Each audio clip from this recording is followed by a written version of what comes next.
Welcome everyone to South Cambridgeshire District Council.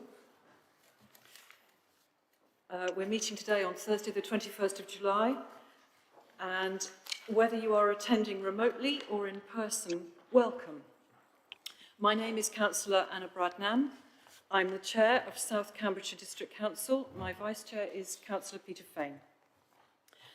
May I now make a few housekeeping announcements. So please make sure that all your mobile phones are switched off or to silent. Your microphones should be please kept switched off unless you're invited to speak. For those participating remotely, when you are invited to address the meeting, please make sure that your microphone and camera are switched on. And then when you finish addressing the meeting, please turn your microphone and camera off. Thank you. Please would members who are attending remotely indicate a wish to speak through a chat message in the Teams meeting. Those present in the chamber should indicate their wish to speak by raising their hand. I'll ask the Vice Chair to note the order of speakers both virtually and in the room. And I would remind people taking part in this meeting that the chat facility should not be used for any other purpose except where necessary to write down a simple amendment. Complex amendments should have been shared with Democratic Services in advance of the meeting. When we move to a vote on an item and there is not clear affirmation, I will state that a recorded vote will be taken. Members in the chamber will then vote electronically, selecting for, against or abstain, and the result will be displayed. Members, you may remember at the last meeting we looked at changes to the Constitution. I just want to remind members that you are able to stay seated when you speak, or you can choose to stand up if you wish, but if you do stand up, please make sure that your microphone is close enough to you that we can hear what you're saying and that members online can hear what you're saying. And if it's apparent to me that that isn't happening, I'll stop you and ask you to make that possible. So, officers have confirmed that the meeting is quorate and that we can proceed. Firstly, are there any apologies for absence? Chair, yes. Apologies for absence have been received from Councillors Corinne Garvey and Peter MacDonald, and also participating remotely are Councillors Richard Stobart and Shrabona Bhattacharya. May I ask if Councillor Dr. Tumi Hawkins is taking part online? No? Okay. Righto. Yes, I am. Yes, I am. Exactly. I thought you might be, Tumi. Thank you. Are there any other members who are participating remotely who we haven't alerted? Ah, Councillor Loveluck. How nice to see you. Thank you very much. Right, so declarations of interest, members. Do any members have any interest to declare in relation to any item of business on this agenda? If an interest subsequently becomes apparent later on in the meeting, you can raise it at that point. But do members have any points now? Councillor Batchelor, Henry. Thank you, Chair. Until later in the agenda, I'm still the current member on the Council's two investment partnerships, so I thought I'd just mention that in case that does relate in any way to any items on the agenda. Thank you very much, Councillor Henry Batchelor. So, moving on to item 3, the Register of Interests. Please may I remind members that they need to keep their Register of Interests up to date and they should inform Democratic Services of any changes. Item 4, the minutes of the previous meeting, which are on pages 1 to 14 of our agenda.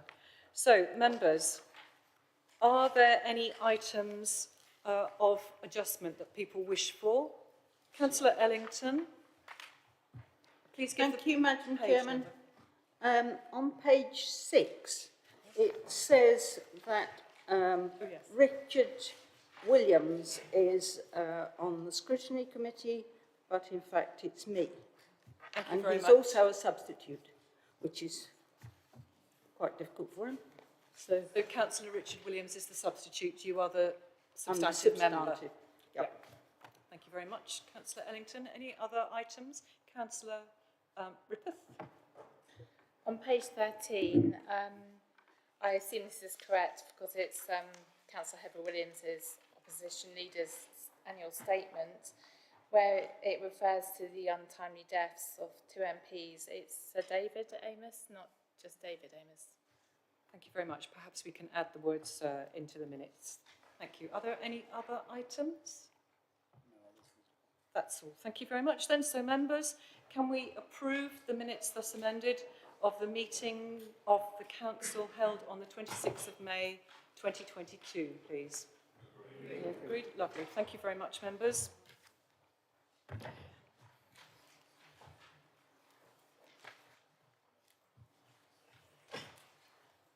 Sorry, does anybody wish to abstain from that? No. Okay, lovely. Thank you very much. So we agree the approval of the minutes of 26th of May 2022 as amended as a correct record by affirmation. Thank you. Item 5 is announcements. I have one announcement.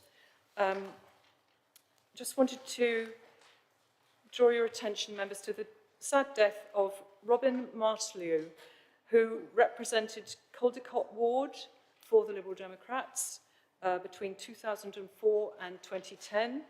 And I just invite Councillor van der Ven, who I believe was appointed at the same time as Robin Martlew, to say a few words. Thank you. Thank you. Yes, I didn't represent the same ward, but Councillor Waters, Councillor Howell, Councillor Batchelor, and I were all elected at the same time, and he had a great sense of humour. He made us all laugh. He was a really dedicated local councillor who paid attention to people. He helped me write my first leaflet, which was full of puns and jokes that didn't make sense to anybody else. So just wanted to stand up and remember him at this time. Thanks.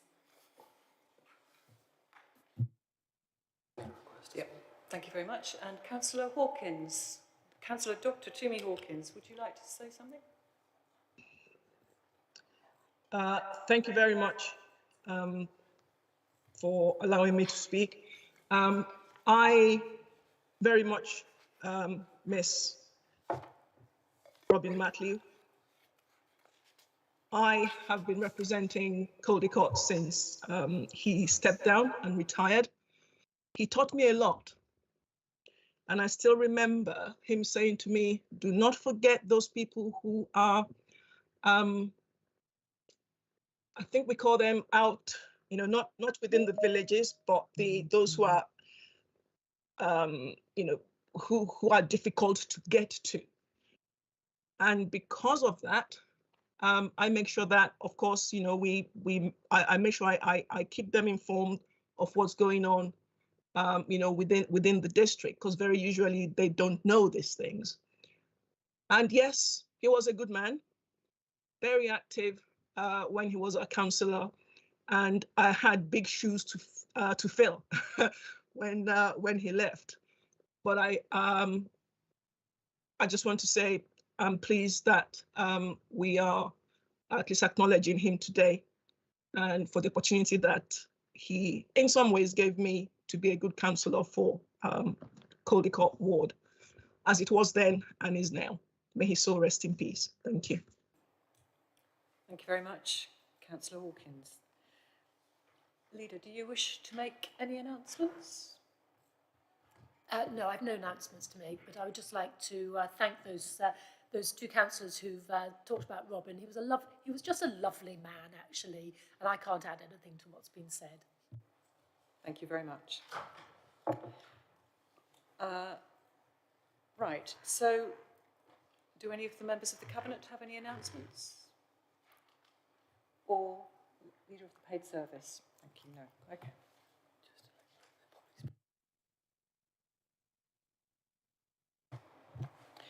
Right, thank you. So the next item is questions from the public, and I understand, well, she is here, yes.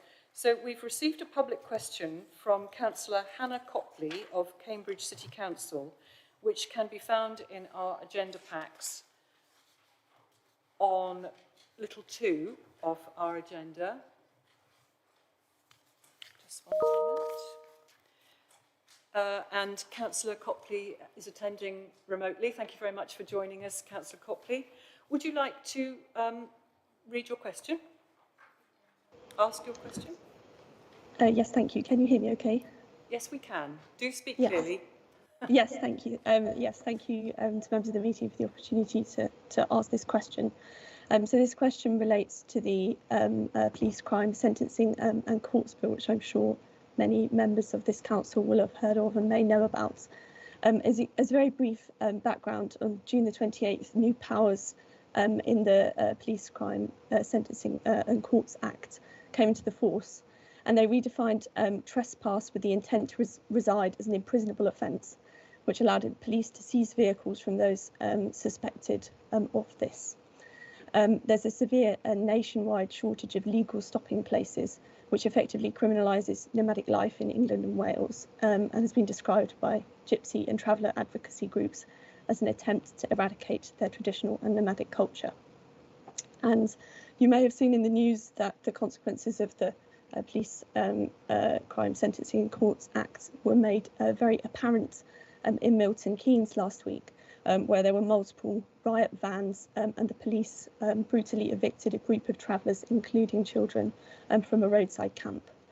The group wanted to leave voluntarily, but arrests were made and 4 vehicles were seized, which for the people that lived in those vehicles represents their homes and all their possessions.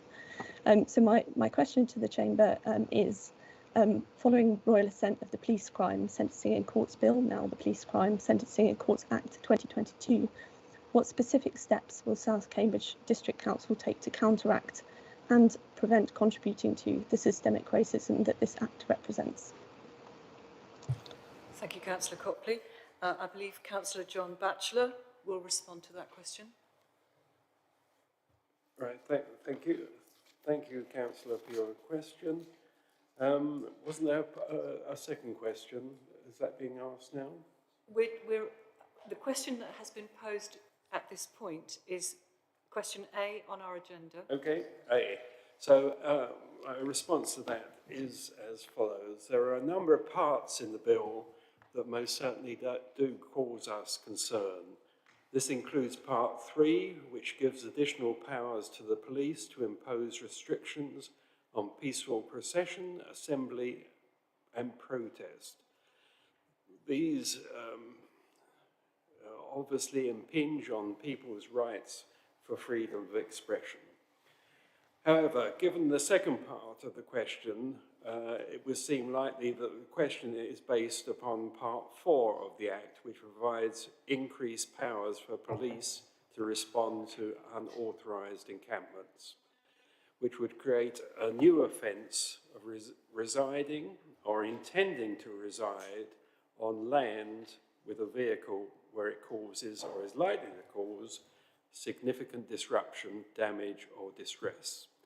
It also increases the existing period in which trespassers directed from land will be unable to return from 3 months to 12 months and grants private landowners significant powers to trigger criminal offence with respect to what is ordinarily a civil dispute. The Council recognises that these measures could indirectly discriminate against Gypsy, Roma and Traveller people, breach their rights to privacy and the home, and be in breach of public sector equality duty. The Council is limited in its ability to take steps to counteract this legislation, except in the few cases where the Council is also the landowner. The Council does, however, recognise that if more sites were provided for travellers, both long-term and stopping sites, this could provide better options and avoid unauthorised encampments. The Council does currently operate 2 sites within the district and is working with officers from the City and the County Council to look at the possibility to provide more such sites in Greater Cambridge.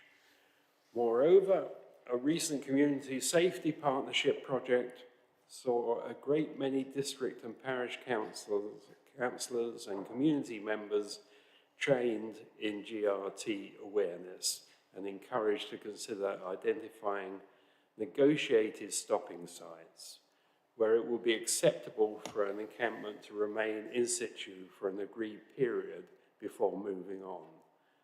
This is an alternative, or at least prior to resorting to enforcement action. The Council is also in the process of undertaking an accommodation needs assessment for gypsies, travellers, travelling showmen and bargee travellers, as well as other caravan and houseboat dwellers.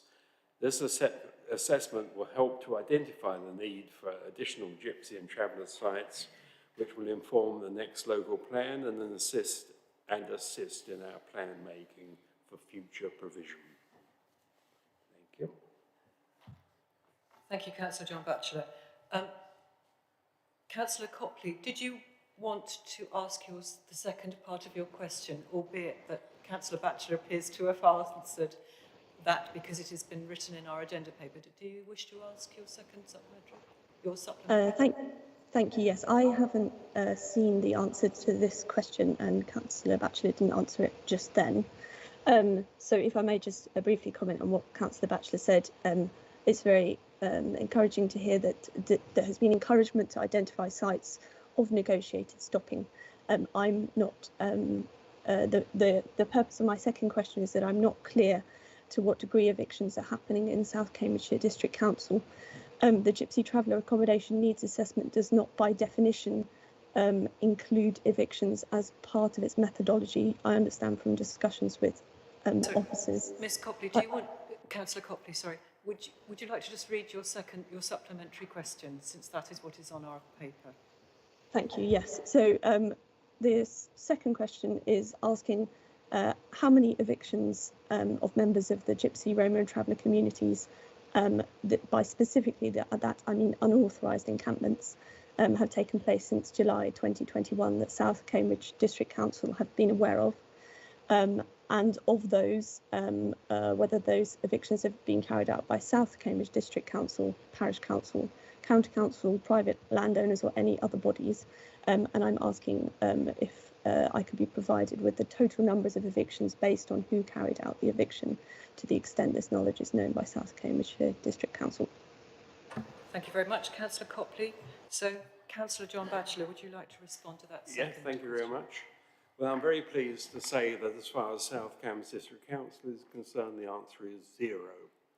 We haven't evicted any travellers.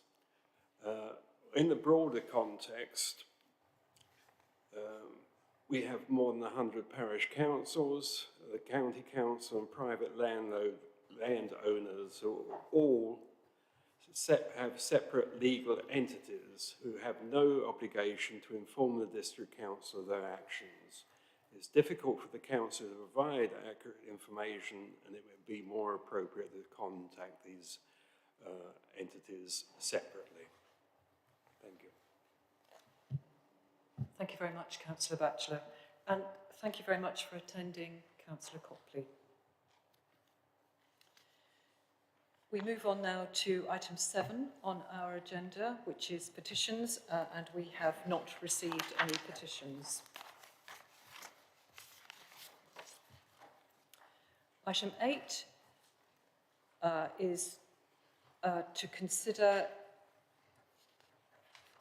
item 8 on our agenda, Northstowe, which is the update and recommendations, and it's a recommendation of Cabinet on the 11th of July 2022. So, members, please note that figures contained in appendices F, G and H, the purple pages in our agenda pack, contain information that is commercially sensitive. If members wish to discuss this sensitive information, there will need to be a vote to exclude the public and press from that discussion. The preference is to keep the meeting open to the public as far as possible. But if any councillor wishes to refer to this confidential information, They should make that known either now or later in the debate. To reveal confidential information whilst we are still in open session is a potential breach of the Code of Conduct. So I would suggest that the discussion remain in public session for the main paper, and we only move to confidential session for discussion of the appendices if any member wishes to do so. So is there any wish to discuss items in the confidential pages? Not at this stage. Great. So may I call upon Councillor Bill Handley, the lead Cabinet Member for Communities and New Towns, to present the report and move the recommendation. Councillor Handley. Thank you, Chair. This report provides the background to the Council's position on North Stowe and outlines the Council's plans to help fund the growing New Town Sports Pavilion and Community Centre on Phase 1 and the Civic Hub and a second Sports Pavilion on Phase 2. The Council has an obligation to deliver these community buildings, and I'm pleased to be able to say that it's in a good position to do so financially. The Phase 1 Sports Pavilion will be located near to the existing 3G sports pitches and bowling green. It will provide changing facilities and a multi-use club room and catering facilities. Plans for this project are already well advanced, and subject to the agreement of Council today, the funding agreement of Council today, it's hoped that this facility will be delivered in the early part to the middle of next year. The community centre will be a multi-use facility for North Stowe residents. This will be located within the local centre, which itself is expected to contain a mixture of shops and commercial development. The Civic Hub will be the landmark building within the town centre and will have space for community activities, library services, a GP surgery and other similar services. These buildings will be high quality community facilities built to the latest standards of energy efficiency, design and construction, and incorporating modern renewable energy technologies. There are 10 recommendations before you today. I'm not going to list them all, but the highlights are a £1.53 million towards the Phase 1 Sports Pavilion, with 300,000 of this coming from the Renewable Energy Reserve, 6.5 million towards the Phase 1 Community Centre from capital receipts, 4.82 million towards the Phase 2 Civic Hub, also from capital receipts. And I think there's a typo in the paper about that. It's 4.82 million. And £2 million towards the Phase 2 Sports Pavilion from capital receipts. The Council's agreement to these recommendations will allow the Council to move forward with the development of these much needed buildings, and I move, Chair, that Council accepts the recommendations as set out in paragraphs small 1 to 10 on pages 15 and 16 of the agenda. Thank you. Thank you very much, Councillor Handley. And may I call for a seconder? Councillor Bridget Smith. Thank you, Leader. Thank you.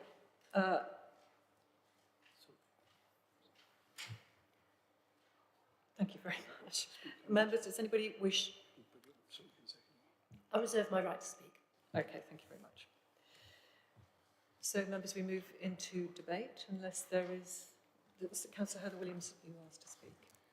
Thank you, Chairman. I would like to speak to the substantive item, but before that I'd like to move an amendment in relation to Roman numeral 9, that along with the pause, that there will be a report back to Council within 6 months as an update as to what is happening.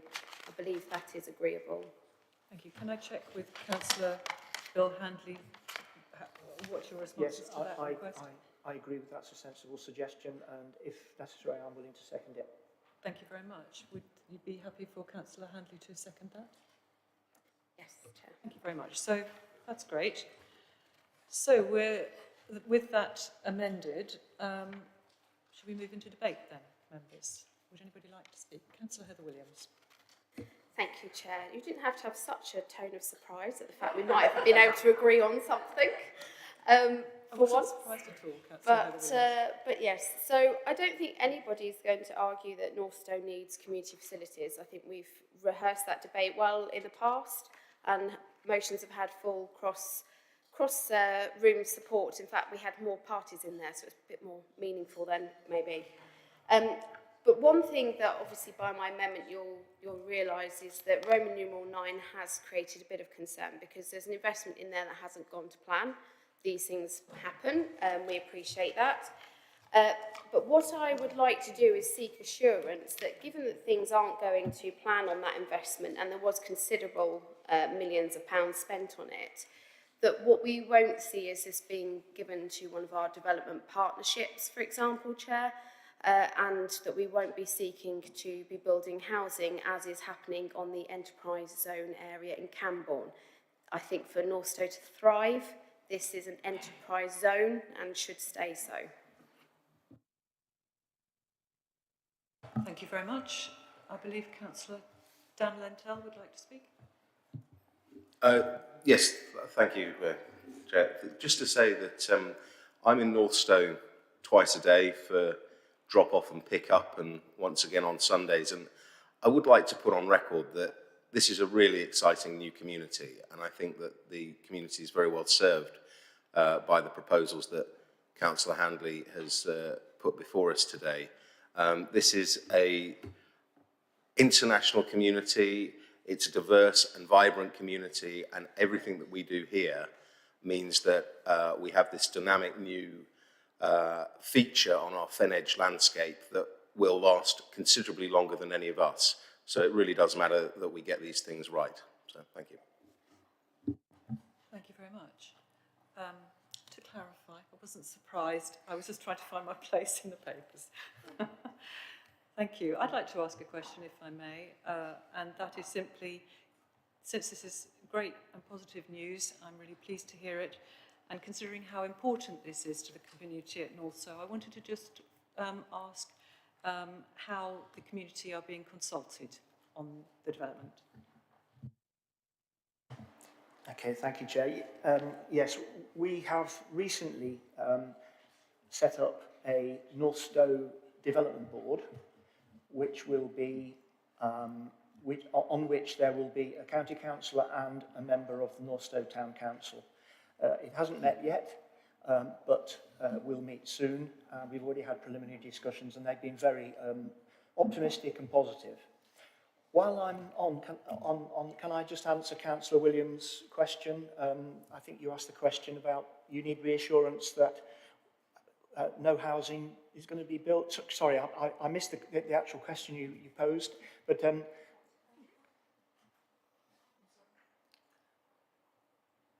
Chair, would it help through you if I clarified my question? Please do. please. Yes, please do. So, obviously, the investment hasn't gone as we planned. We can see that from the papers that are in the public arena. What I'm seeking is reassurance that the options that are looked at going forward will be of a business nature and an enterprise zone as is planned, and not, as we've seen in Camborne, when land has been acquired by the council, seek to add additional housing on areas of land that was meant to be for business use. For example, the business park just here, which was fed through the investment partnership. So just wondering if those are options that are being looked at and could have some reassurance that it's not, because we think, you know, Northstowe needs to thrive as a sustainable area. For that, it needs business and not just housing.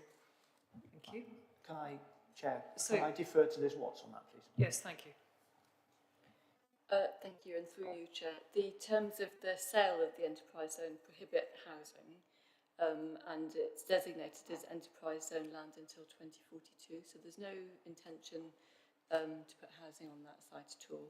There has been a lot of work on the enterprise zone. Communities and businesses have been consulted last June, and they have fed into the master plan between June and September. We're launching a website at the beginning of September, so it's not that there's nothing being done, it's just being, you know, we're taking a bit longer than originally planned, but there's certainly no intention for housing. And can I ask, Councillor Bill Handley, was there anything further you wish to add? Was there anything further you wish to add? No, no, thank you. Thank you. Councillor Rippeth. Just really wanted to note and sort of highlight that I think this is really positive news, that Northstowe will be getting some really high quality green buildings which will serve the community, which is being established at the moment for years and years going forward, that they're going to be green to their core, like what we propose to be doing as a council, and it's really important for the placemaking, which is another thing that we say we are about, and I think in this case we really are about those two things, and I'm really pleased to see that these buildings will be coming forward. Thank you very much. Councillor Chung-Johnson. I'd like to say on behalf of Alex and I as local members of Northstowe that we're really pleased with this proposal and are looking forward to the community getting so many of these buildings coming up and to be fully consulted on all of them. There's a lot of anticipation and excitement about these buildings coming up, so we would like to convey our thanks to the council for supporting the community on this. Thank you. Thank you very much. And Councillor Ellington. Thank you. It is really exciting news, and it's great to see the council being able to take the opportunity that's available. The two areas that I'm slightly concerned about in Northstowe is one, a burial ground, because there's a lot more people there and they do keep dying. Sorry, did you say burial ground? I did say a burial ground. And the other is that I believe there is land set aside for a religious or place of faith building, and that would, I believe, come under the heading of community establishment, and wondered whether any thought had been given to helping the various ecumenical religions around there to provide it.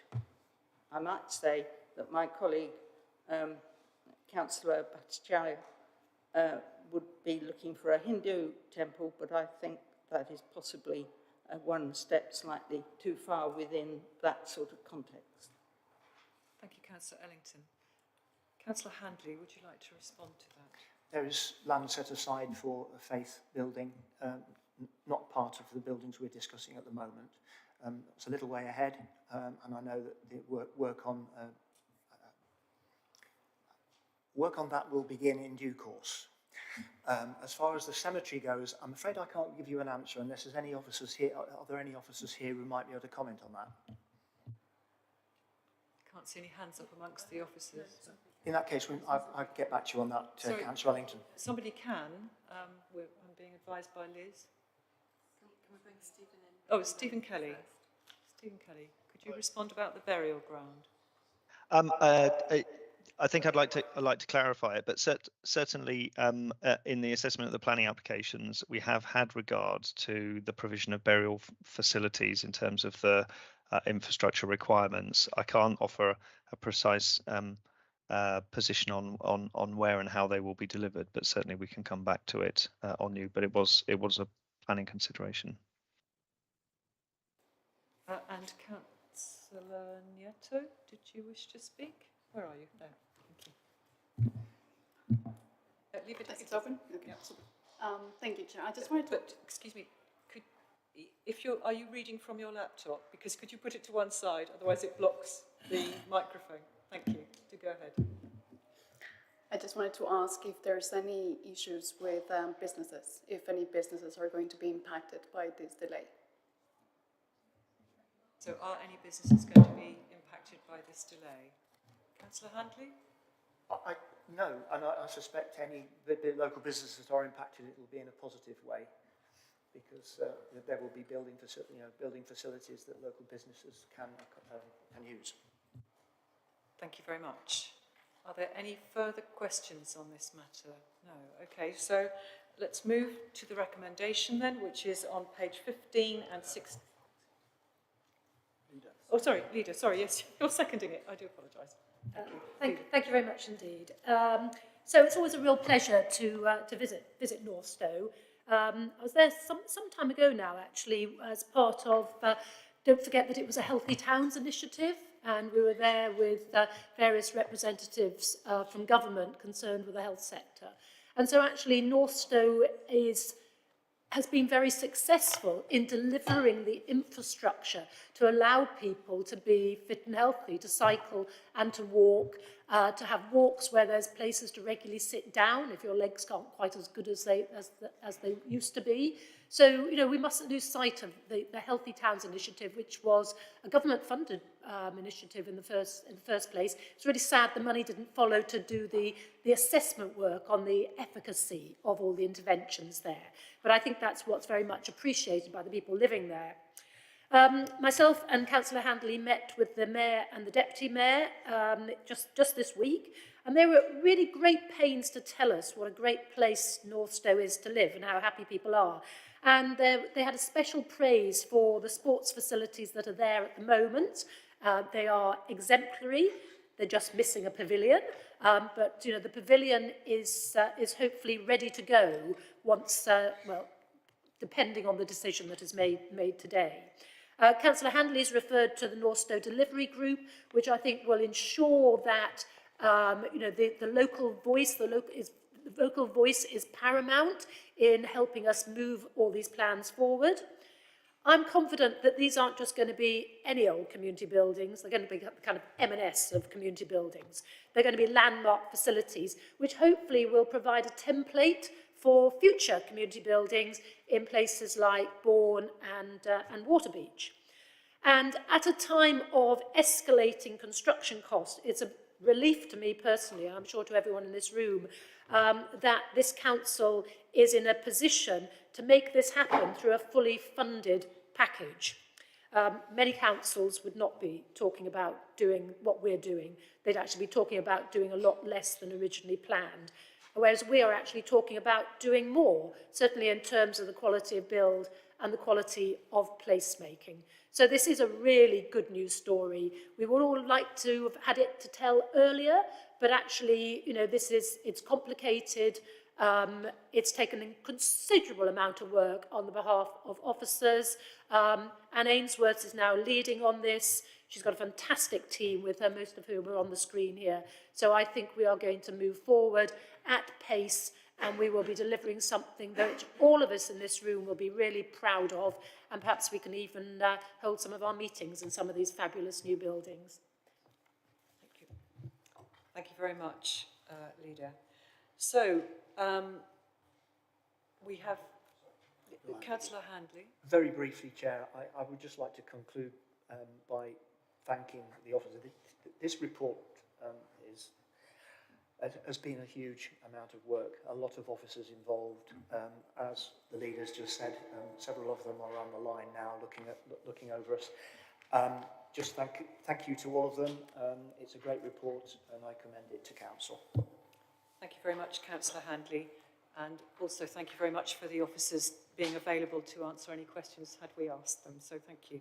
So, we'll move to the recommendation as amended at item little 9, which added in a requirement for a report after 6 months. Councillor Heather Williams, did you wish to speak? Chairman, I've just noticed that I need to declare an interest and other members might need to. So on this supplement that we received today, it referenced decision sheets and things in relation to the Greater Cambridge Partnership. Slow down, slow down. And I'm a member of the Greater Cambridge Partnership Assembly. I think there might be others that need to declare that interest. Not just yet, we haven't quite taken the vote on this one yet, so let's just do the but vote we were on told to make our declaration of interest when we realised it came up, so that's what I'm doing. or prior to the relevant item. So just going back, we're looking at the recommendations on page 15. I'll come back to you, Councillor Heather Williams. Page 15 and 16, item 2, small I to 10, with item 9 amended to add a request for a report at 6 months.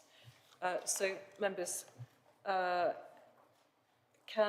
anybody wish to vote against this? Sorry, before you move on, I think we also have to amend little 3 from £4.82 to 4.82. Correct. Yes, we are giving more than £4.82p. Correct. So can we amend item 3? Thank you very much, Councillor John Batchelor, for pointing that out. To 4.82 million allocated to the Civic Hub programme, funded from capital receipts. With those 2 amendments, members, can we take a vote on this? Does anybody wish to object to this or abstain? Or can we take this by affirmation, members? Agreed? That's fantastic. Thank you very much indeed. So with that, the Council therefore agrees the motion as amended in 2 places by affirmation. Thank you very much. So moving on.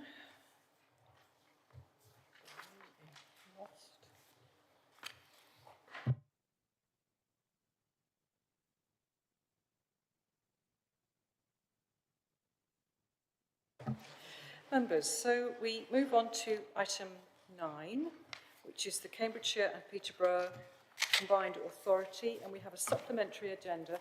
Councillor Heather Williams, would you like to just repeat in this location your registration of an interest? I'm a member of the Greater Cambridge Partnership Assembly. Thank you very much. It does reference decisions. And other members are also, so Councillor Bridget Smith, are there any, and Councillor Brian Milnes and Councillor Paul Bear Park, registering an interest in the Cambridgeshire and Peterborough Combined Authority? Okay. No, the GCP. Sorry, isn't that what I said? The Greater Cambridge, sorry, Cambridgeshire and Peterborough Combined Authority. I thought that's what I read out. No, Greater Cambridgeshire Partnership Assembly. Ah, okay, right. I hope somebody knows what to minute down for that, for the Register of Interest, because I've lost track. Sorry, Chair. Thank you. So moving on to item 9 then. Oh, Councillor John Williams. John Batchelor. Oh, Councillor John Batchelor. Right, now, we are on Cambridge and Peterborough Combined Authority, are we? Yes, we I'm are. a member of the Cambridge and Peterborough Combined Authority Housing Committee, so I'd just like to declare that. Thank you for making that point so clearly, Councillor Batchelor. And I'm the substitute for the leader on the CPCA board. Thank you very much. So have we got all those interests recorded? Okay. Members, do you have any questions for our representatives on the Combined Authority? Councillor Heather Williams. Thank you, Chair. I have a series of questions, so through yourself, would you like me to ask them individually or all as one? Could you ask them all as one, and we'll list them, and we'll come back to them. Just one moment. I can see Councillor Richard Williams has his hand up. Can I just ask? I was indicating to Councillor Fane I wanted to speak at some point in the debate. So, okay, we've got your name on the list. Thank you. So, Councillor Heather Williams, would you like to ask your questions? Thank you, Chair. Through yourself, I noted in page 8 that Councillor John Williams substituted for Councillor Bridget Smith. Could the leader please confirm that she did not attend the recent extraordinary board meeting? Can the leader confirm that she is actively involved in resolving the issues raised in the external auditor's report? And if yes, what has the leader done? If not, why not? Has the South Cambs board representative agreed to pay departing members of staff early retirement, gardening leave or compensation? And if so, how much? With the drastic amount of vacancies, is it reasonable to assume that the combined authority is functioning, or is it reasonable to assume that they cannot? And if so, what is the leader doing about this on our behalf? Is the leader concerned for the welfare of officers of the combined authority, given the ongoing allegations? And what steps is the leader taking to ensure officer welfare is protected at the combined authority? Can the leader inform us? Just one moment, Councillor Williams. Let's pause there. I think there's quite a few. I've only got one more, Chair. Oh, okay, righto. Okay. I do like a list, Chair. Can the leader inform us as to why a copy of the letter was not included in the report. Given the serious nature of it, would it not have been more open and transparent to ensure all members of this council were aware of the situation? Thank you very much. Can you just itemise how many questions that was, because I lost track? Lucky 6, Chair. 6. Okay, so can I ask Councillor Bridget Smith if you would like to have any of those repeated? Well, let me see if I've captured them. It was fast and furious. Okay, the extraordinary board meeting, which I'm just trying to remember, and I might have to refer to Councillor Williams. That was split over 2 meetings, wasn't it? So Councillor Williams attended the first bash at it, and then because he had been at the first running of this meeting, it therefore had to be him at the second bit of it.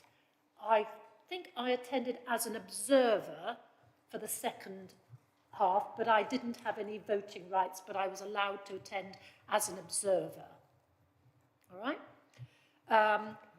Okay, activity involved in the audit report. So you're asking what my involvement is on the report from the external independent auditor. Yeah, thank you. Would you like to clarify that? Yes, my question is, can you confirm that you are actively involved in resolving the issues raised in the external auditors as our representative? So that's the responsibility is of the board. I am a member of the board, so I am doing what, I'm involved as a board member. You will be aware that we have very recently appointed an interim chief exec, Graham Mitchell. So he's obviously taking a lead role on this. So it is being dealt with as per proper process, very much under the auspices of the monitoring officer at the Combined Authority. And then, have I agreed to pay any compensation? That has not come my way. Again, it's dealt with by the board. There have been... So are you talking about compensation for the outgoing chief executive? Can I just clarify? Okay, would you like to clarify, Councillor Heather Williams? Yes, any gardening leave or any of the staff that have been involved in the situation, have they been paid compensation? And if so, how much is it costing the taxpayer? Because I believe there's been two chief execs actually. Okay, so there was an agreed, there was agreement reached over a payment to the outgoing chief executive. Can't remember offhand how much that was. I'll have to get back to you on that. And as far as I'm concerned, there's been no decisions taken.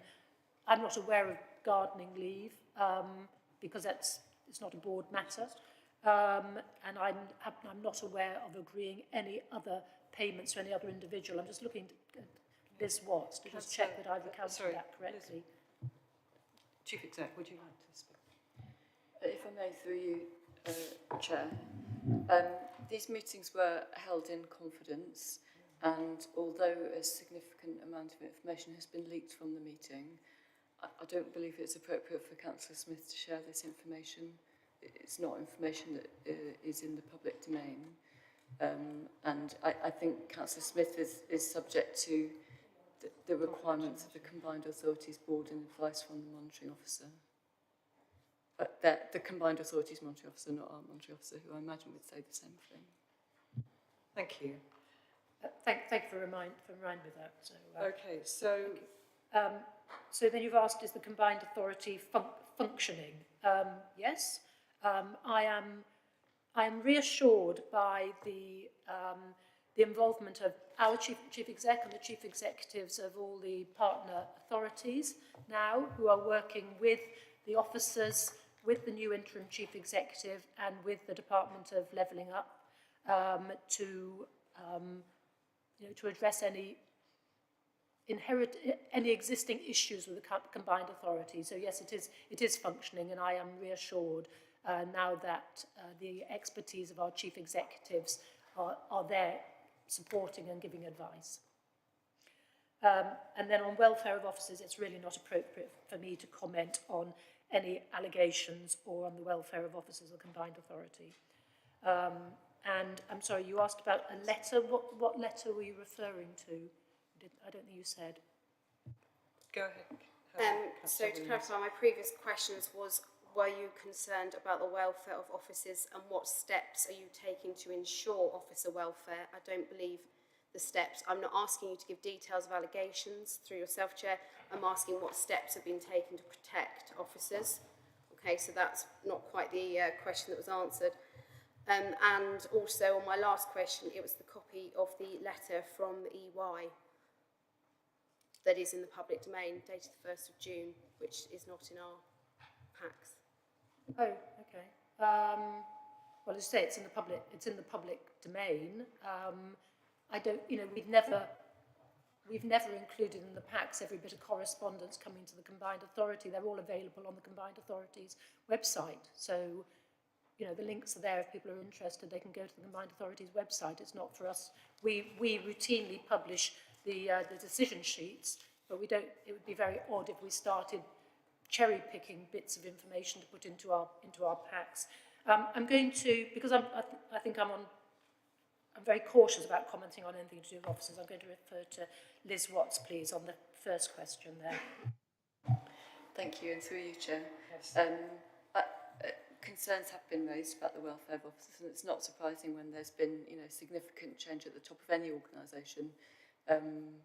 The chief execs of the partner councils are working closely with the new interim chief executive, and we've offered a lot of support.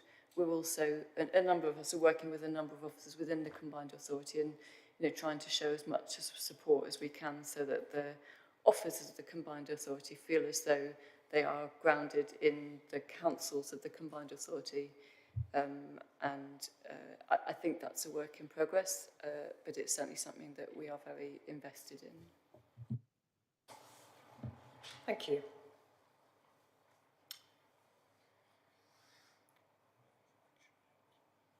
Councillor Richard Williams, you raised a request. Thank you very much, Chair. It's a related point, but of course the Ernest Young letter did raise significant concerns about the capacity and capability of the Combined Authority to discharge its governance and statutory duties. I wanted to ask about two specific things which may well be related to that. Firstly, as I'm sure members will be aware, the Combined Authority has been required to repay tens of millions of pounds to the government that it was given to promote home insulation in the county, and has failed to spend the money on time, so has been required to repay that money, which is a significant failure of the authority. Secondly, that came hot on the heels of the failure of the authority to secure significant funds from the Department of Transport for active travel. Virtually every other combined authority in the country was awarded some millions of pounds to support active travel, but the Cambridge and Peterborough Authority got barely 600,000. So then again, that's a significant failure. So I've got two questions really. Could the leader or any other representative please update us on what steps, if any, are being taken to try and rectify those two problems? Secondly, what is being done to try and resolve the governance problems that not only are causing problems, as we've heard, for the staff, but are leading to clear policy failures? And I think we want to see these remedied as quickly as possible. Thank you, Councillor Williams. Okay, so I share your disappointment about the failure to attract the active travel money. Yeah, it was really, really sad, and it does. It's not going to make it easy to deliver the local transport plan. So yeah, absolutely, deeply disappointing. On the home insulation money, I'm going to ask Liz for detail here because it's really complicated, and the government keep launching new schemes for retrofitting, and they're all overlapping each other, and I can't, off the top of my head, without my notes, recall which was which. There was national failure here. This is not specific to our area. There'd been major failures. My understanding is that the failure was because the body responsible for delivering the improvements pulled out for some reason. So suddenly, the delivery body wasn't there doing the work. Having said that, there's now a new funding scheme, again, all with really short timescales. So, the government does not give realistic timeframes for significant amounts of money to be spent.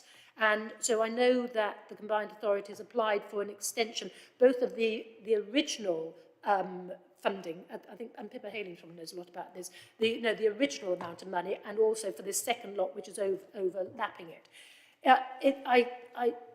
It is absolutely imperative that we get the retrofitting of housing stock moving, and I think I saw an announcement yesterday about more government money that's specifically for local authority housing. So, there'll be an interesting discussion about how we get some of our hands on that, because that's promising to retrofit the likes of our housing stock really, really quickly.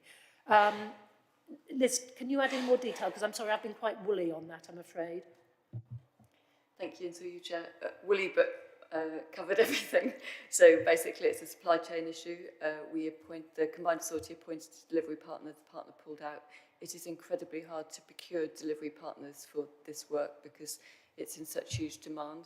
The Combined Authority did negotiate an extension, and they are working to deliver as much as they can within that extension.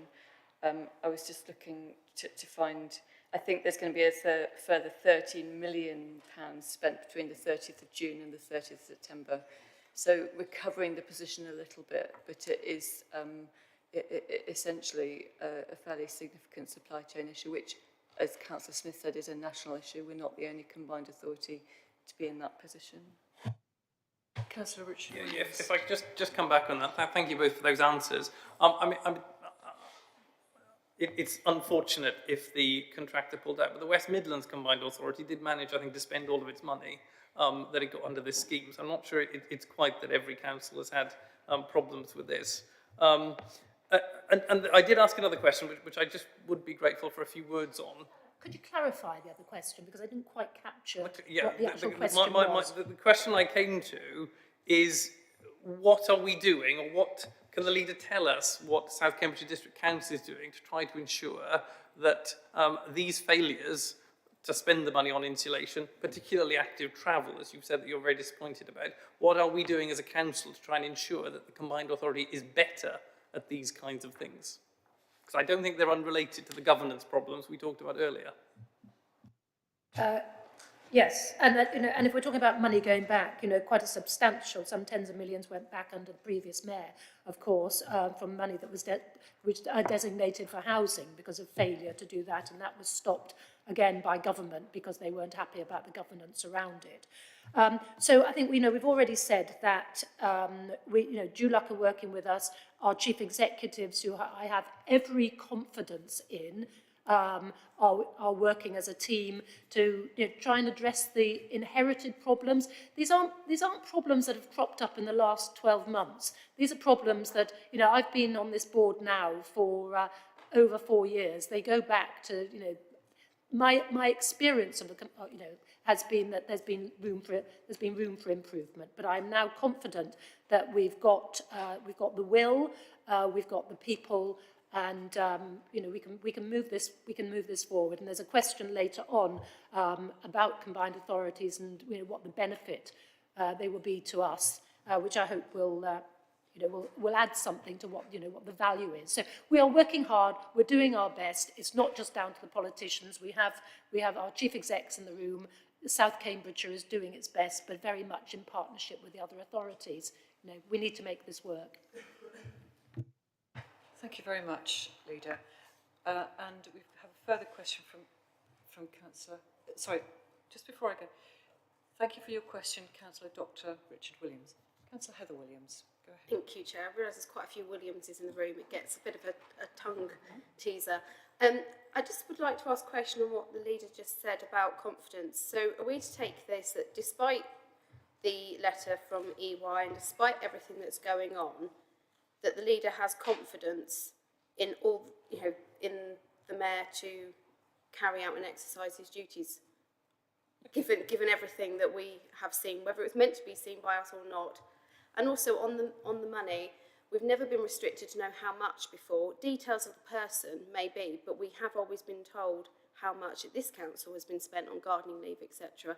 So will we ever know that, or do we just accept taxpayer money being spent to people for leaving? So there's two parts to that question. I did not categorically say I had confidence in the mayor or anybody else. I have confidence in what we have put in place now to make, that we are all giving it our best shot to get this working. All right. So it's not down to any one person who can determine the success or otherwise of the combined authority. But we now have what looks like an extremely good interim chief executive. I interviewed him, came across very, very strongly indeed. We now have him, we now have our chief executives, we now have, I think, more involvement from government, hopefully positive involvement. There's an improvement board going to be set up, which will be an independently chaired improvement board. So I think everything is in place now to give us the best shot to move ourselves into being more productive and more functional. There are no guarantees, but the will is there, and I think the expertise is there. I'm going to defer to the Chief Executive on the other question. Thank you, and through you, Chair. I'm speaking purely in my experience as being a previous Chief Financial Officer. I am fairly certain that the amount will be published in the Statement of Accounts in which it was paid. That's where it would be disclosed. I think that would be the requirement for the combined authority. Thank you. Thank you. So we move on now to the item on the Greater Cambridge Partnership. And members, a further supplementary agenda has been published today on... Oh, sorry. Before we move on, members, can we just agree to note the report, which is all we're required to do. Moving on, thank you very much. Moving on to the Greater Cambridge Partnership. Members, a further supplementary agenda has been published today on the work of the Greater Cambridge Partnership. This standing item was inadvertently omitted from the agenda through oversight and is now added with my consent. Hard copies of the supplement have also been circulated to members. May I invite the Council to note the decision summary of the meeting of the Greater Cambridge Partnership Executive Board at its meeting on the 30th of June as circulated. Sorry, Chair, I think the title paper says Combined Authority, not GCP, unfortunately. The title page says Combined Authority instead of GCP. No, it covers it inside. Yeah, I know, but it's just, a bit confusing. The cover paper is entitled 21st of July. Do you want Rebecca to speak on this? Oh, sorry, Rebecca, would you like to speak, Ms. Dobson? Thank you, Chair. Yes, as it was a late item added, it needed to be attached to one of the standing items that were existing on the agenda. So the item will reflect the Combined Authority item, but the paper circulated is for the GCP Executive Board. So apologies if that wasn't clear. Thank you very much, Ms. Dobson. So that just clarifies that it was part of the same item. So, may I invite the Council to note the decision summary of the meeting of the Greater Cambridge Partnership Executive Board at its meeting on the 30th of June as circulated. And members, do you have any questions for our representatives on the Greater Cambridge Partnership Board? I don't see any questions. So this item then is noted. Thank you very much. So item 10 on our agenda is membership of committees and outside bodies. The purpose of this item is to note and endorse any changes in the membership of committees which have been made in accordance with the wishes of the leader of the political group to which the seat has been allocated, as well as to agree any changes required in the membership of outside bodies. Firstly, Council is asked to note that Councillor Aidan van der Weyer has replaced Councillor Sarah Chung-Johnson as substitute on the Employment and Staffing Committee. And do Council note that? Thank you. Council is asked to appoint a member to the Council's Investment Partnership Boards. There are 2 investment partnership boards with the same nominee to both, but the agenda refers only to one such board.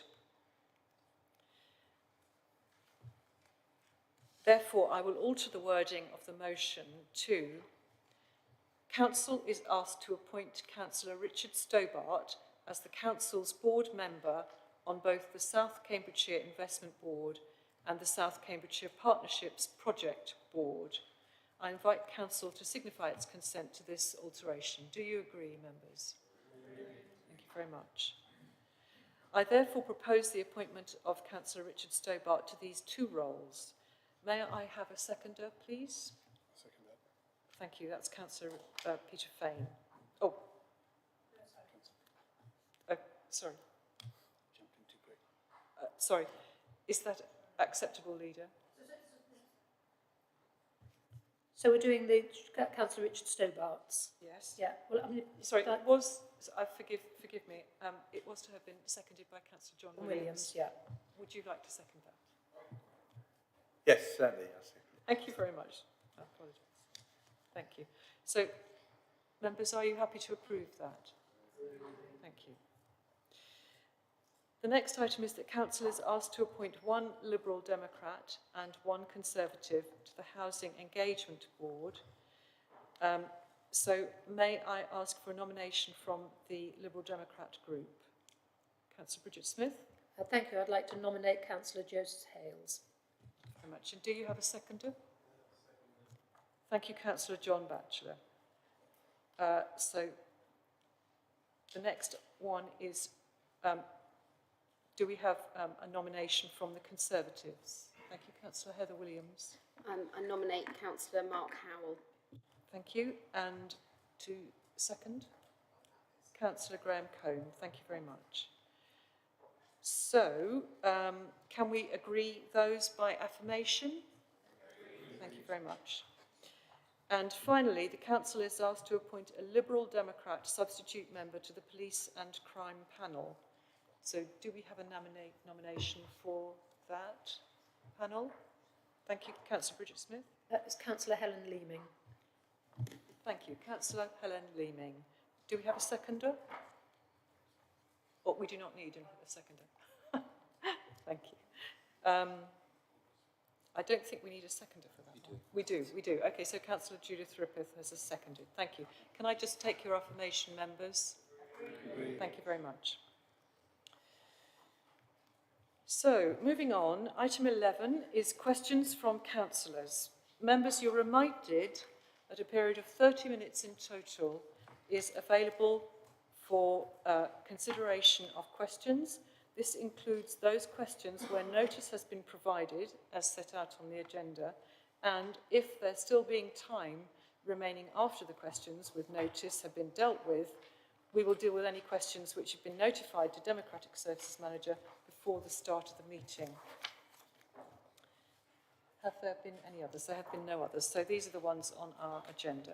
So, councillors, we'll turn to those questions as they appear on the agenda. Councillor Helen Leeming, would you like to put your question? Thank you, Chair.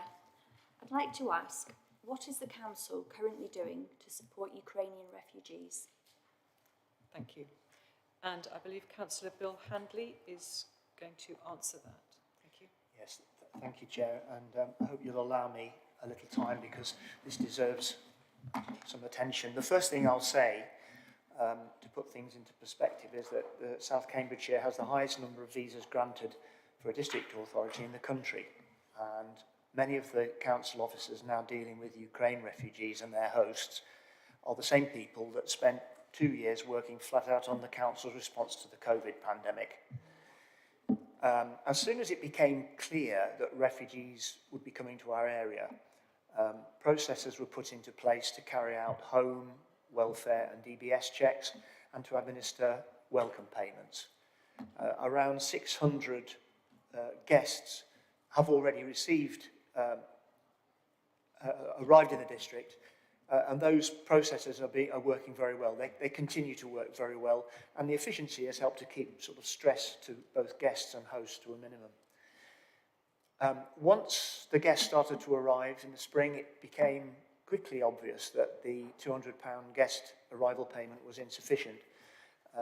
It had to last until benefit payments were put in place. So the decision was taken to increase the amount to £350 per guest, which is more in line with the benefits they would receive for that period of time. Fleeing a war-torn country, I'm sure you understand, and leaving loved ones behind is an unimaginable thing for most of us to contemplate. And for hosts, opening up their homes to people from a different country, different culture, is also far from easy. And for these reasons, supporting and communicating with hosts and guests has been a high priority for the communities team. Safe spaces online have been created for both hosts and guests to talk to each other and share their experiences. Trained professionals are providing support in dealing with the mental demands of being a host, and officers are maintaining a support network with weekly email updates and a digital welcome pack on the council's website. To help guests overcome the challenges of living in a rural district, South Cambs officers led conversations with the County Council and Stagecoach to negotiate 10 free day pass bus tickets, which have become a standard part of the guest welcome pack, helps them get about.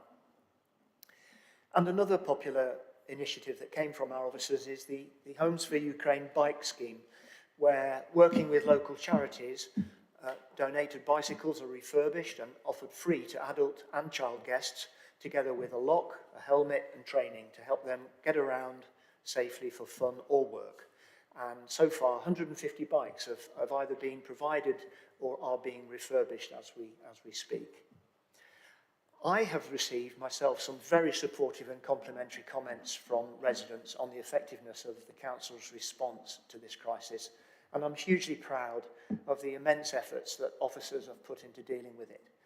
I know how hard in particular the communities and the housing teams have been working on this, and I'm sure there are other officers in the council that deserve a mention too.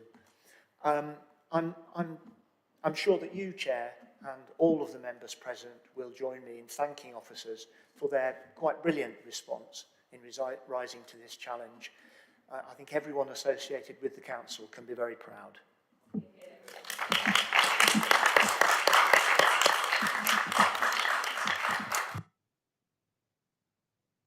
Thank you, members. Our second question comes from Councillor Stephen. Supplementary. Oh, sorry.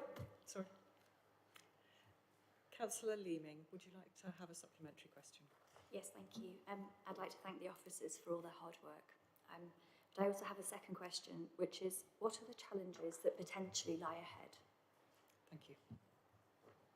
Councillor Bill Handley. Okay, Chair, thank you. Yeah, looking forward is indeed a challenge. It's going to be 6 months soon since the first guests arrived, and the minimum hosting time period will have been reached. Hopefully the host-guest relationship will have been good, and the arrangements that have been in place for the first 6 months will continue, but of course that won't always be the case. So far, the government's national plans have not really been made clear to local authorities, and our officers have been working with the LGA, District Council Network, and other partners to seeking clarity on it.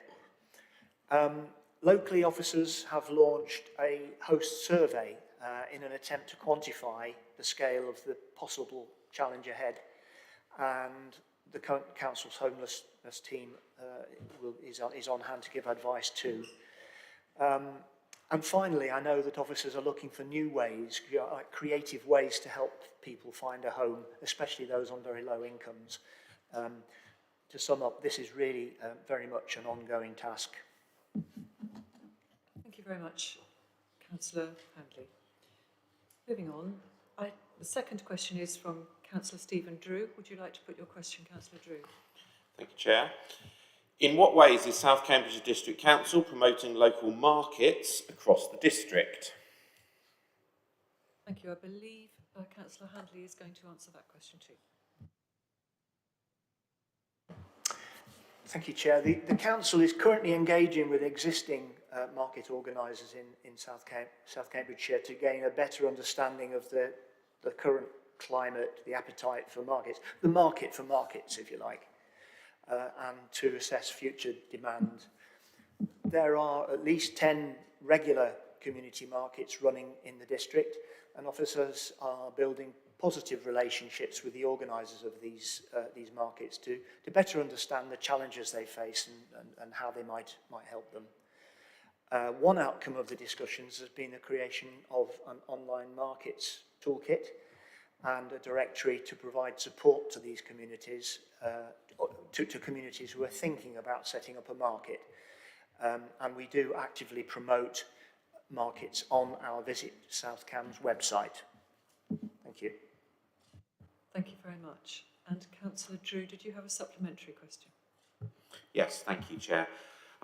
Can the leader explain the benefits that residents can expect to gain from this promotion of markets within South Cambridgeshire? Councillor Handley. Local markets are part of the lifeblood of the community, and we are very, very supportive of them. We certainly, we're working with Cambs Acre at the moment. I should have said that to identify community spaces, village halls and so on, in which they may wish to establish regular markets. And significantly, we're also currently working with Northstowe Town Council to help them establish a regular market there to provide daily essentials for their residents. On the Northstowe thing, I expect to see things start to happen in the autumn. But you know, rest assured, Chair and Councillor Drew, that we are very alive to the advantages of local markets, and we will promote them as much as we possibly can.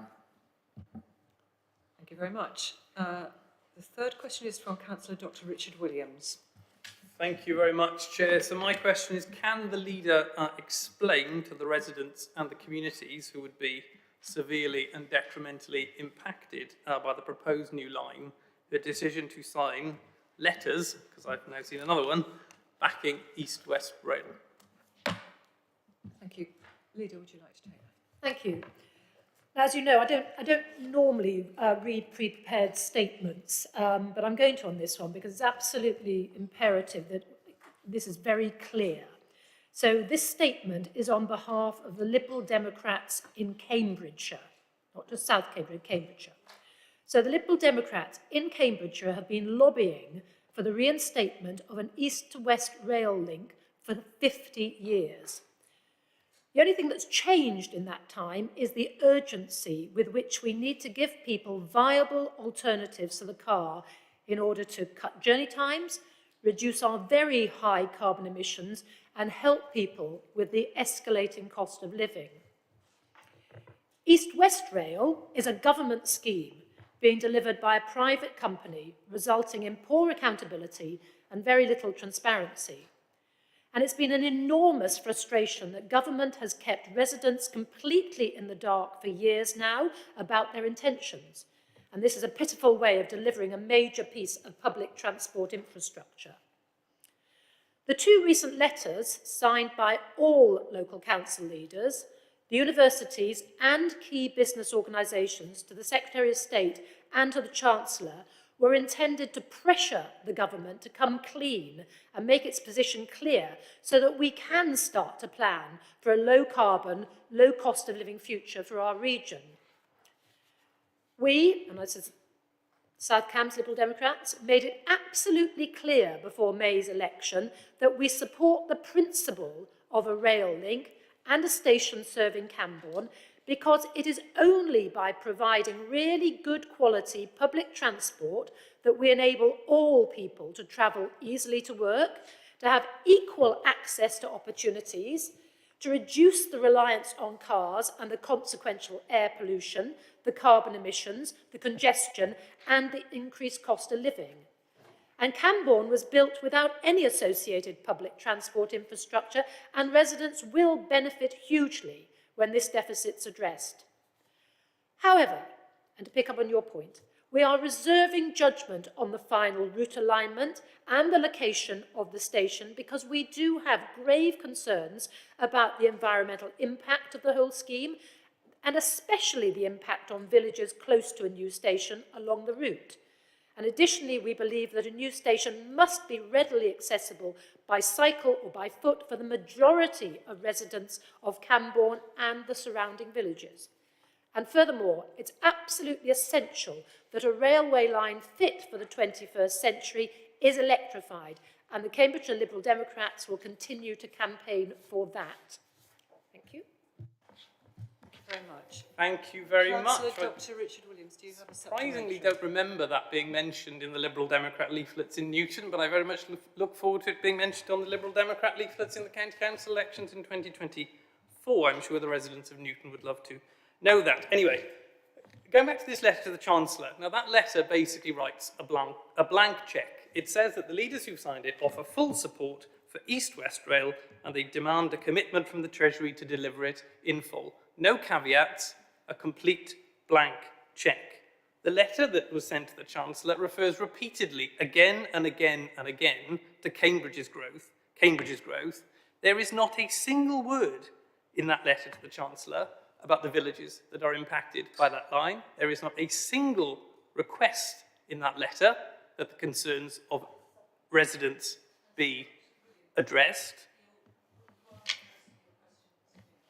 Yes, I am through you, Chair. There is not a single word in that letter about the villages that will be impacted. So I would ask the leader, does she have such little influence on the other leaders who signed this that she couldn't at least get a sentence about the impact on the villages and why that should be mitigated?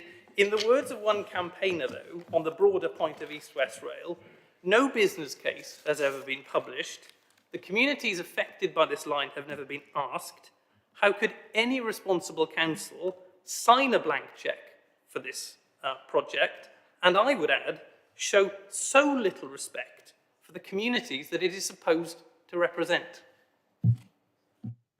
Thank you, Councillor Dr. Williams. Councillor Smith, leader. Thank you. So this is a government scheme, and it's a government scheme that's all about growth, as you know. That's government's focus. Until we have clarity from government about whether they are going to fund an East-West Rail line, there is no point in talking about anything else. We have to have the clarity that they are going to fund it. We had Grant Shapps coming out last week, completely inappropriately, just announcing that, he thinks it should be ditched. I gather that the MP for Cambridge City. What is the point of order that Councillor Heather Williams wishes to make? 12.7a. Which is what? A direct oral answer. The question has been asked in relation to what the leader has done in signing that letter and what is contained in the letter. It is nothing to do with what any government minister has said or anything else. The question is about the actions of the leader, not of those around her. Thank you. Councillor Smith, would you confine yourself to what you have done?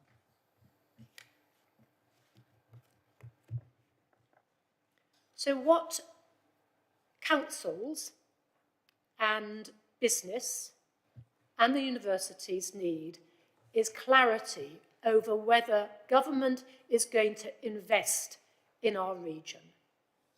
And the Levelling Up white paper and the speech from the Secretary of State at the time was that the east of England was actually not going to get anything else. The money was all going else, it was all going to the red walls. So, so the letters were to pin government down, to come clean on whether they are going to invest in our region. Once we know that they're not, or once we know that they are, we can start talking about the detail. You know, this is a letter. It could have been a novel, you know, if we'd addressed every issue. I hope my statement made it very clear that we have serious reservations about the impact on our villages. But we need to know that government are going to invest in our region. They are simple souls in government. They need simple questions asked of them, and we need a simple answer. Thank you, members. Thank you, members. Thank you. Moving on, we have item 11D from Councillor Councillor Dr. Lisa Redrup. Thank you, Chair. My question is, what are the revised savings from greening South Cambridgeshire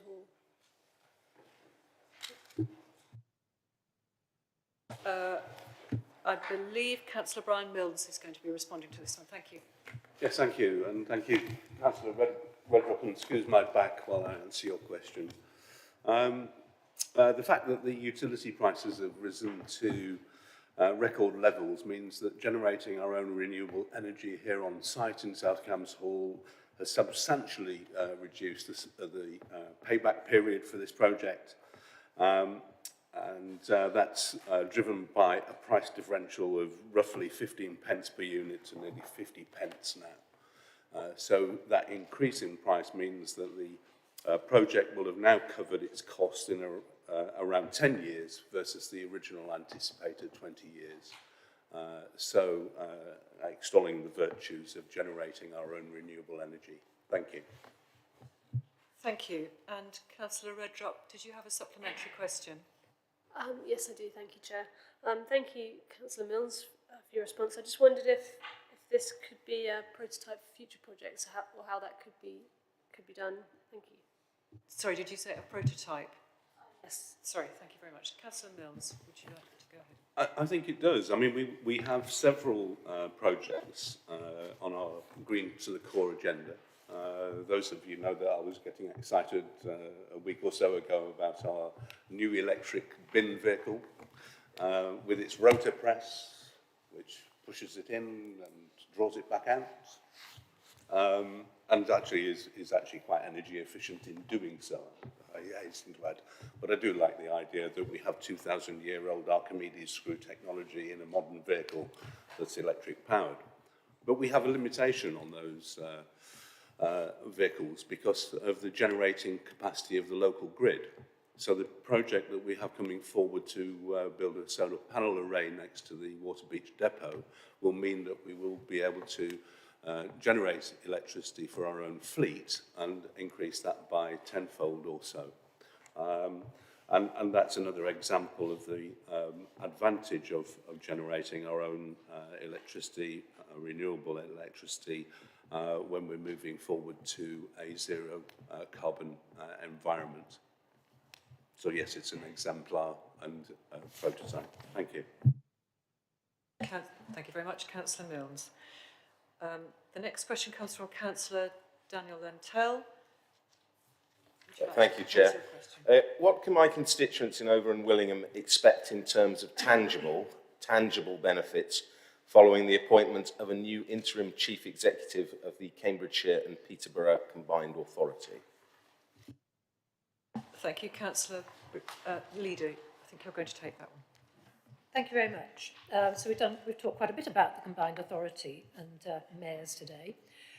So in the draft Levelling Up white paper, which of course might disappear or might survive, government proposes three options for local government reform. There's the do nothing option, stay as we are, and then there's two models of county deals. So there's county deals where a couple of counties just do a deal together, and then there's the county deal with a mayor. And this paper leaves us in no doubt that the money goes with the mayors. So this level 2 of just a county deal without a mayor actually delivers virtually nothing. So the bottom line is no mayor, no money. Now, obviously, we already have a mayor, so we're in a slightly different situation here. But I can't see government changing that because certainly the last Secretary of State was very, very committed to mayors. So the Combined Authority should very soon be talking about putting together its bid for the devolution deal too. And that's got to reflect the needs and the priorities of all the constituent councils and of their wards. So, you know, as a board member, I need to hear from you about what's important in your wards. As things stand at the moment, any levelling up money comes through the Combined Authority. Money and powers for bus franchising comes through the Combined Authority. As we've already discussed earlier, the housing retrofit money comes through the Combined Authority.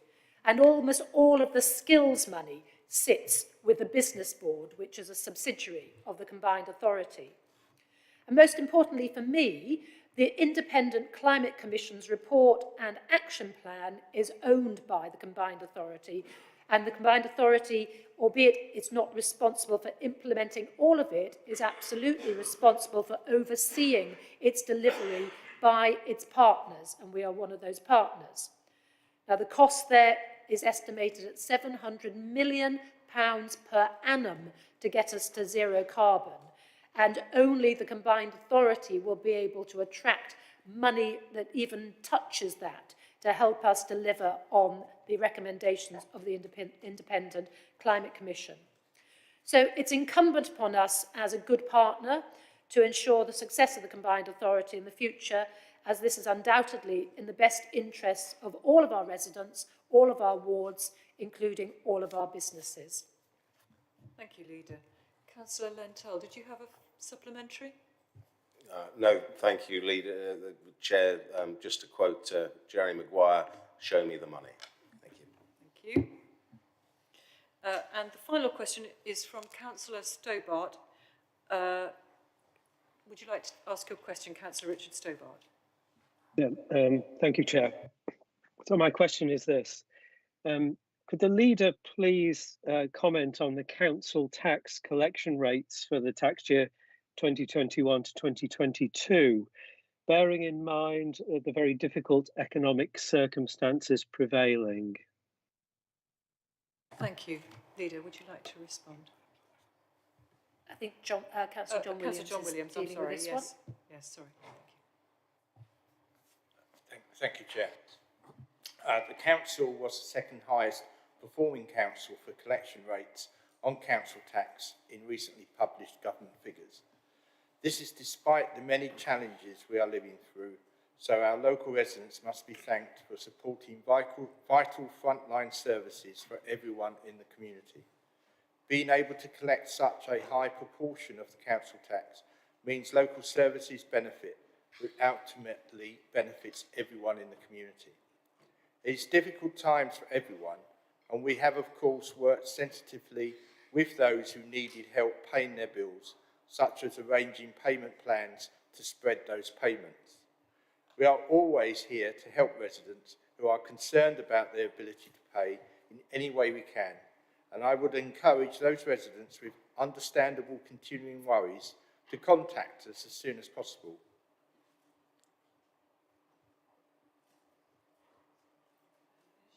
Have you finished, Councillor I Williams? have finished. Yeah. Thank you very much. Councillor Stobart, we've not got very much time left, so do you want to ask a supplementary?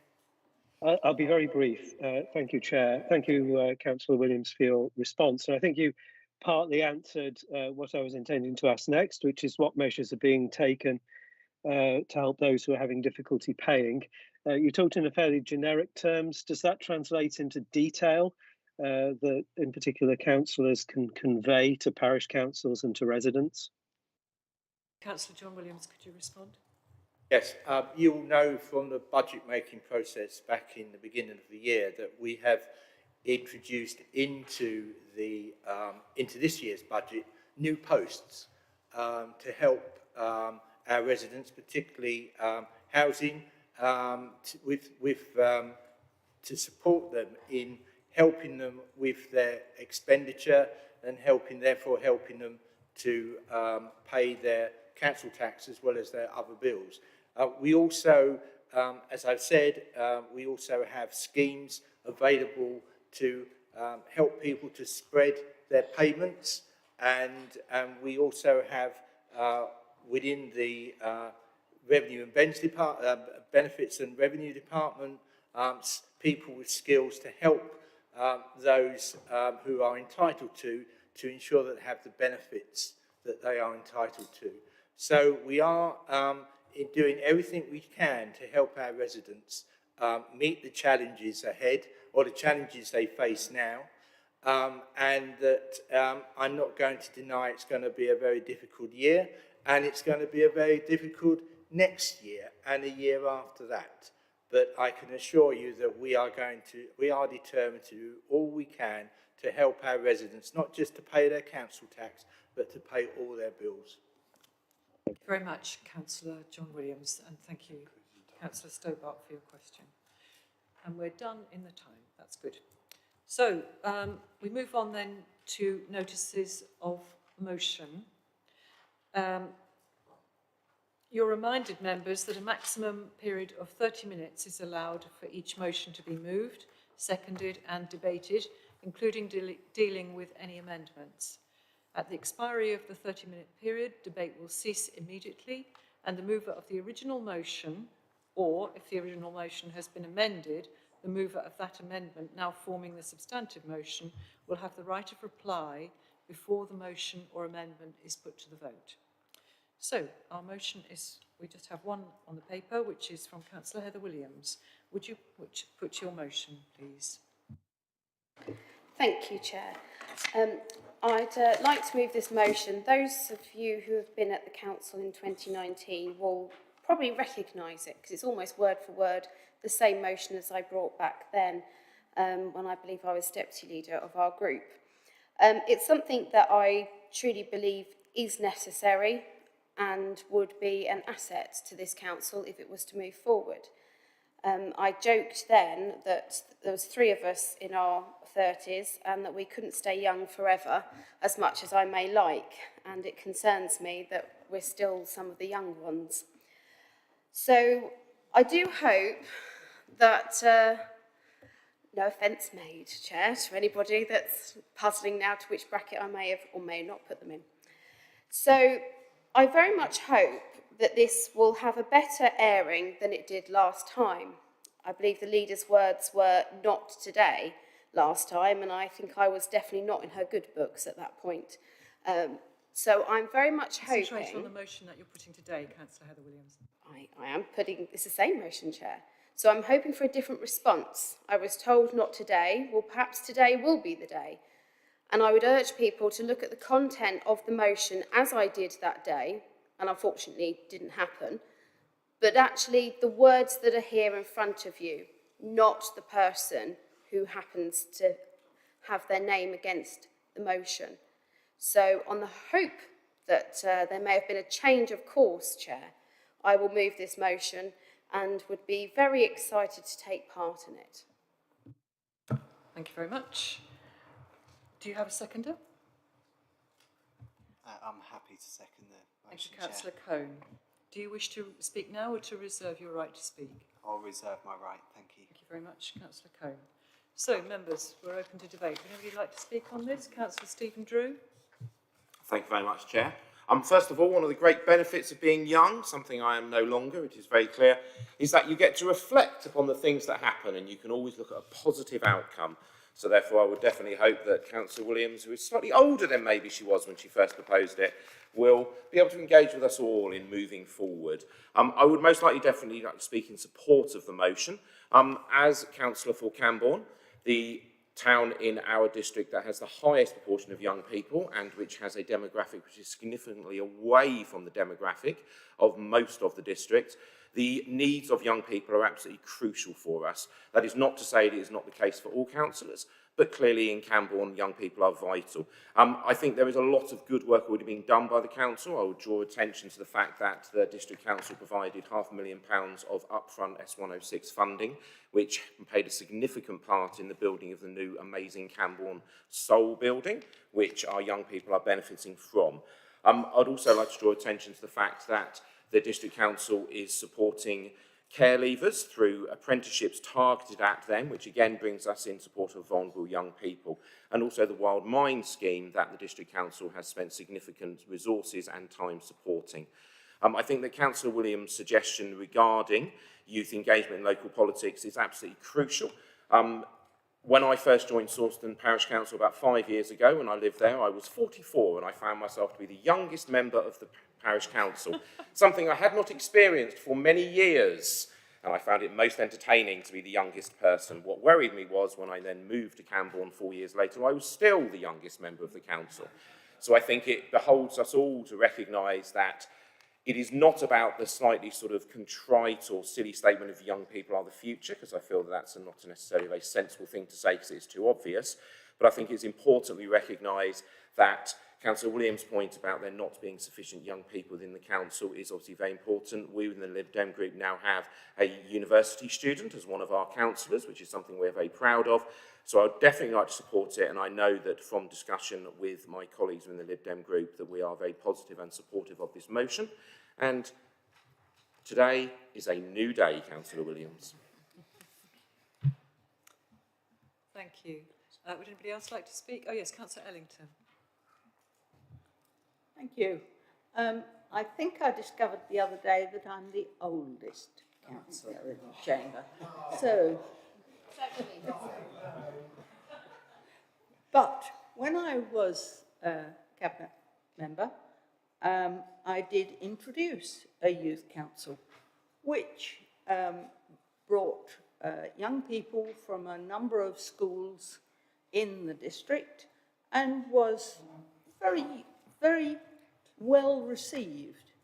And I think it's important to get young people's views on our plans for Northstowe and all the other things that they're going to inherit. The only drawback to this, I should warn you, is that the chairman of that youth council lived next door to me and stood against me as a Labour candidate at the last election. Which all goes to show, watch your back, guys. He's lovely. Thank you, Councillor Ellington. Councillor Dr. Toomey Hawkins, I believe you'd like to say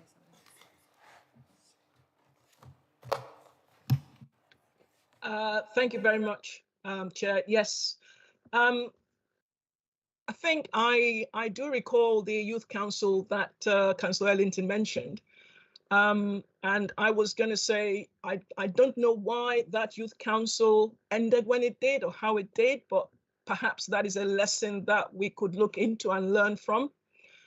I mean, I do support the involvement of our young people, definitely, in what we do going forward. And I'm pleased to say that the planning team actually has a youth engagement program that has been quite successful in engaging young people in some of the developments that have come through their villages, from places like Cottenham to site on the Science Park, to very recently something in, I think it was Foxton. So we do take account that, you know, and I say to young people when I do go and talk to them during these engagement events, that they are the future. The things we are building now or looking to build now will be for them to live in, work in, play in, and even now we need to be looking at making places young people friendly. So I do support this, and I think that we're at the stage where, yes, we can take this forward. We already are involving young people, so this will help us to actually do it perhaps in a wider way. Thank you, Chair.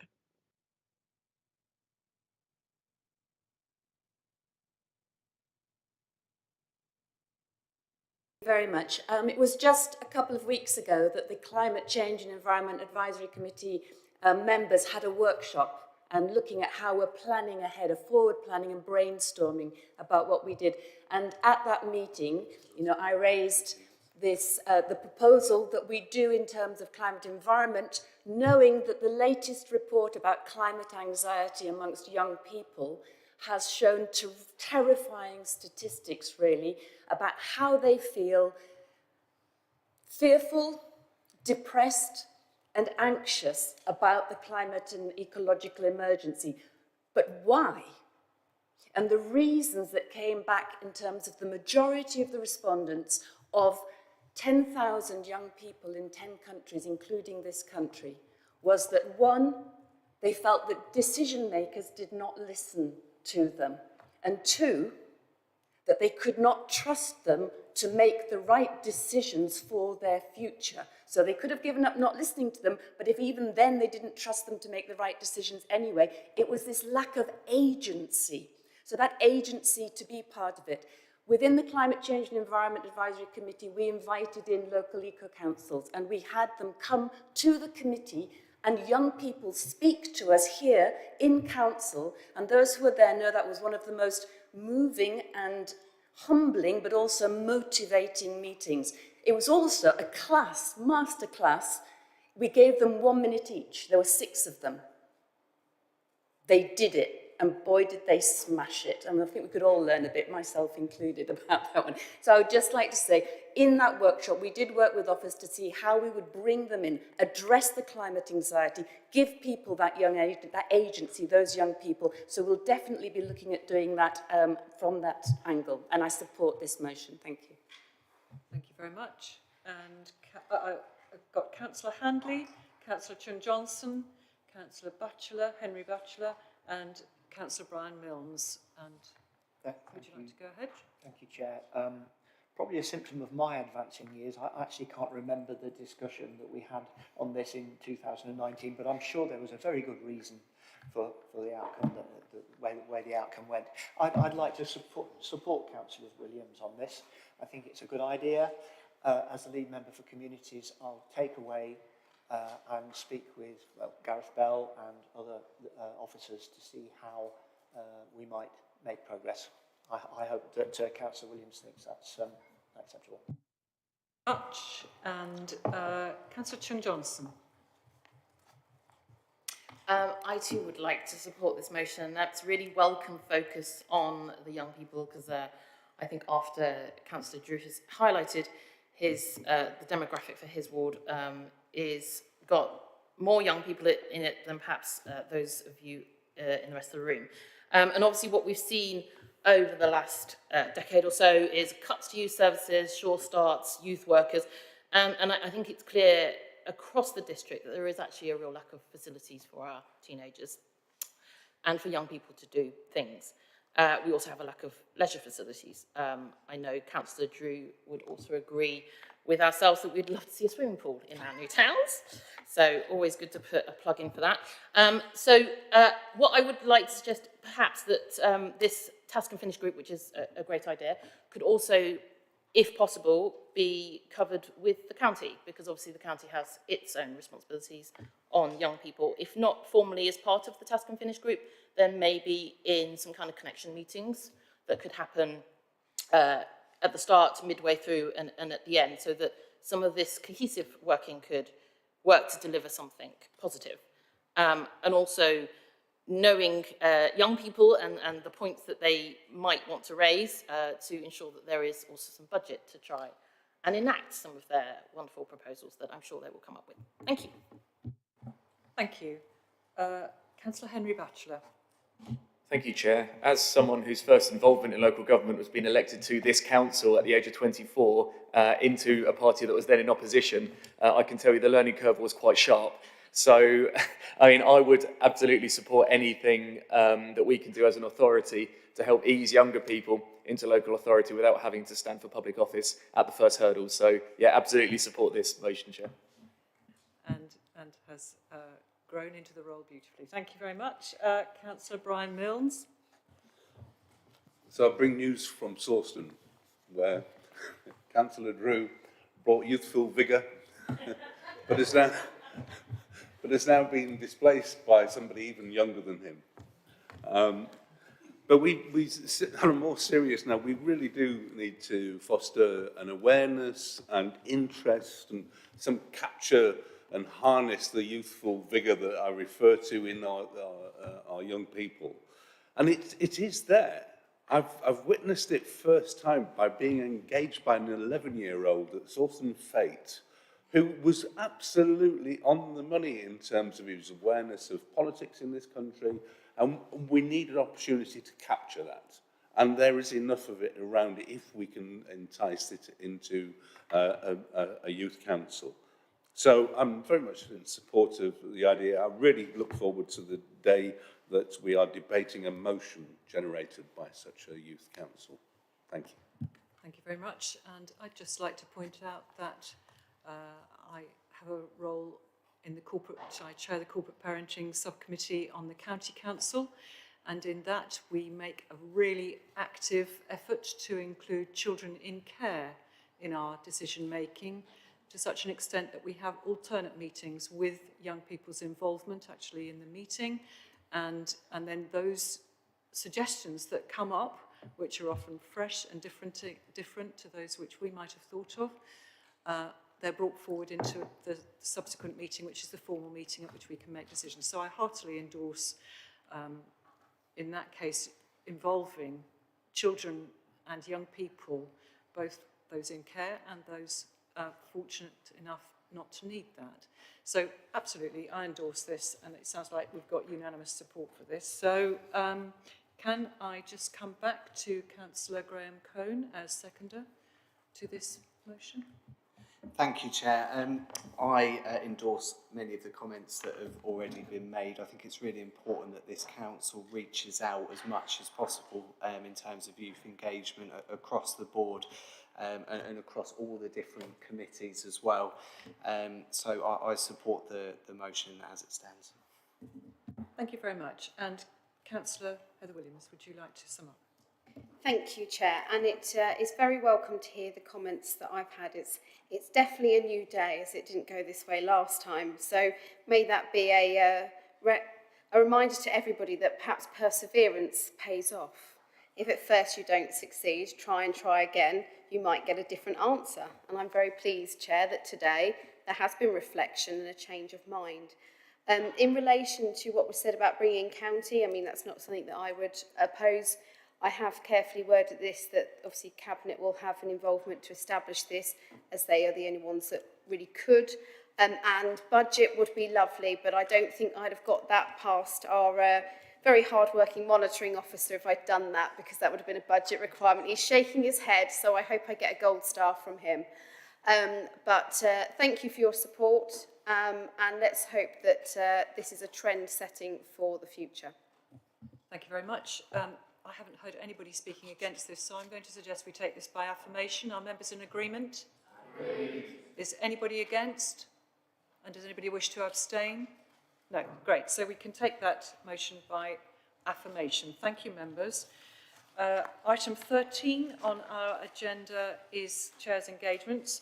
I just wanted to point out that I had a splendid time on Saturday welcoming the Queen's Baton Relay, which is the Queen's Baton going towards the Commonwealth Games in Birmingham at the end of the month.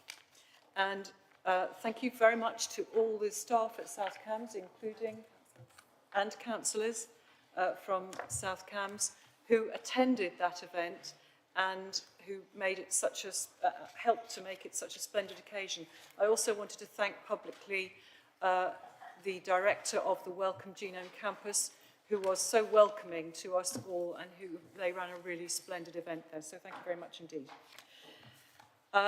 Final item on the agenda is the date of our next meeting, members, which will be on Thursday, the 22nd of September at 2 p.m. And with that, I close this meeting at 15:53. Thank you very much indeed, members. Have a lovely afternoon.